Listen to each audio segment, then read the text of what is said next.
Ayan, isang magandang umaga yan, no? So, yan, malinis na.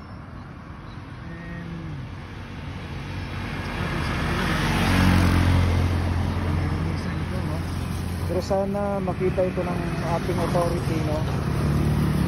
Sana maabunuhan ito kahit hindi pa masiminto. Maabunuhan siya kasi delikado pa.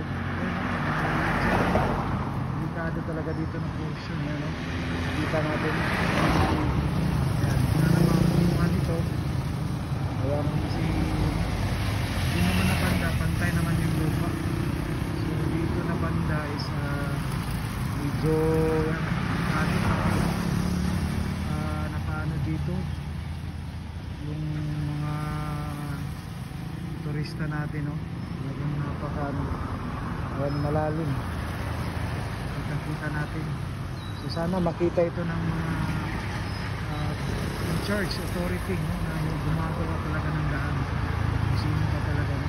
So yan, maraming salamat and thank you for your watching, no? Share po sa video natin, no?